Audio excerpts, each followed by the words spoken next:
कृष्ण गोविंद हरे मुरारी, हे नाथ नारायण वासुदेवा। श्री शिवाय नमस्तुभ्यं। हर हर महादेव। ओम नमः शिवाय। 17वां अध्याय पवित्रारोपण। भगवान शंकर ने सनत कुमार से कहा, हे देवेश, मैंने तुम्हें अभी श्रावण शुक्ल सप्तमी का व्रत बताया। अब मैं तुम्हें श्रावण शुक्ल अष्टमी के विषय में बताता हूँ, ध्यानपूर्वक सुनो। श्रावण शुक्ल सप्तमी को अधिवासन कर अष्टमी के दिन पवित्रारोपण करना चाहिए। जो मनुष्य पवित्रा बनवाता है उसका फल कहता हूँ। पवित्रा बनवाने वाला यज्ञ, व्रत, दान तथा सब तीर्थाभिषेचन का फल प्राप्त कर लेता है, क्योंकि सर्वगता शिवा सब में निवास करती है। अतः उसे न आदि व्याधि दुख पीड़ा होती है और न शत्रु का भय रहता है। उसे कोई ग्रह भी पीड़ा नहीं पहुंचा सकता। उसके समस्त कार्य अपने आप सिद्ध हो जाते हैं। राजाओं के पुण्य की वृद्धि करने वाले इससे बढ़कर दूसरा कोई समाधान नहीं। श्रावण शुक्ल सप्तमी के दिन अधिवासन करके देवी के लिए उत्तम पुष्प, फल, गंध, सब प्रकार की पूजन सामग्री लेकर अनेक प्रकार के नैवेद्य, वस्त्र, आभूषण आदि एकत्र करें। फिर पवित्रा निर्माण करके पंचगव्य प्राशन करना चाहिए। फिर चरु द्वारा दिग्बली और अधिवासन कर सुंदर वस्त्रों से पवित्रा का आच्छादन करना चाहिए। 100 बार देवी के मूल मंत्र से अभिमंत्रित करके पवित्रा को देवी के सामने स्थापित करना चाहिए। देवी का सुंदर मंडप का निर्माण कर रात्रि जागरण करना चाहिए। अगले दिन प्रातःकाल स्नान और रात्रि जागरण करना चाहिए। अगले दिन प्रातःकाल स्नान करके दिशाओं में बलि देनी चाहिए। विधिवत देवी की पूजा करने के बाद स्त्रियों तथा ब्राह्मणों को भोजन कराना चाहिए तथा दक्षिणा देनी चाहिए। राजा का दृढ़ता के साथ नियमों का पालन कर उसे स्त्री, जुआ, शिकार, मांस का त्याग करना चाहिए। ब्राह्मणों और आचार्यों को स्वाध्याय का, वैश्यों को व्यापार और खेती का कार्य बंद करके कम से कम आधा दिन देवी के ध्यान में अपने मन को लगाना चाहिए। हो सके तो 5 या 7 दिन देवी का ध्यान करना चाहिए। जो ज्ञानी सविधि पवित्रारोपण नहीं करता उसका पूरे वर्ष का अर्चन निष्फल हो जाता है। अतः मनुष्यों को भक्तिपूर्वक देवी परायण होकर प्रति वर्ष पवित्रारोपण करना चाहिए।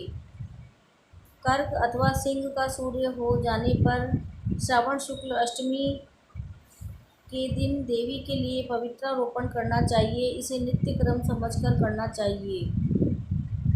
सनत कुमार ने कहा, हे देवादिदेव महादेव, आपने जो पवित्रारोपण बताया है उसके निर्माण की विधि ठीक तरह से मुझे समझाइए। भगवान महादेव बोले, हे सनत कुमार, रेशमी वस्त्र कुश या कांसे से निर्मित या ब्रह्माणी द्वारा रुई से बना सूत होना चाहिए।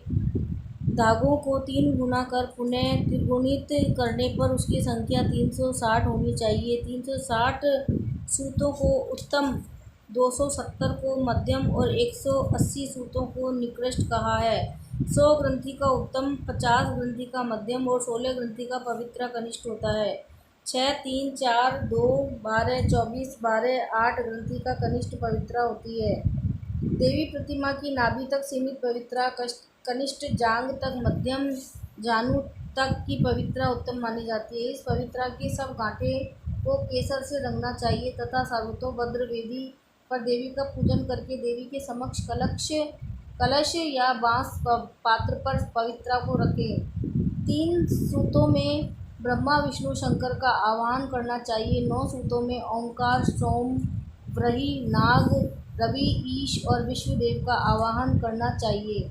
हे सनत कुमार, अब मैं तुम्हें ग्रंथियों में देवों की स्थापना की विधि बताता हूँ। क्रिया: पौरुषी, वीरा, विजया, अपराजिता, मनोमणि, जया, भद्रा, मुक्ति और ईशा नामों के आदि में प्रणव लगाकर ग्रंथि संख्या के अनुसार आवर्ती करके आह्वान तथा चंदन से पूजा करनी चाहिए। इस प्रकार प्रणव द्वारा अभिमंत्रित कर देवी को पवित्रारोपण का विधान तुम्हें बताया है। जिन दूसरे देवों को प्रतिपदा आदि तिथियों में पवित्रारोपण करना चाहिए उनके विषय में सुनो। धनद, श्री, गौरी, गणेश, चंद्रमा, गुरु, सूर्य, चंडिका, अम्बा, वासुकी, ऋषि, चक्रपाणि, अनंत, शिव, ब्रह्मा और पितृ आदि देवों का प्रतिपदा तथा आदि तिथि में पूजा करें। यह पवित्रारोपण प्रधान देवों का है। उनके सह देवों को 3 बार वाला पवित्रा समर्पण करें। श्रावण शुक्ल पक्ष एवं कृष्ण पक्ष की नवमी तिथि का महात्म्य। दोनों पक्षों की नवमी के दिन यथाविधि कुमारी नामक देवी का अर्चन कर नक्त व्रत कर दूध और शहद मिला हुआ भोजन करना चाहिए या उपवास रखकर इस दिन कुमारी नाम से देवी का निरंतर पूजन करें।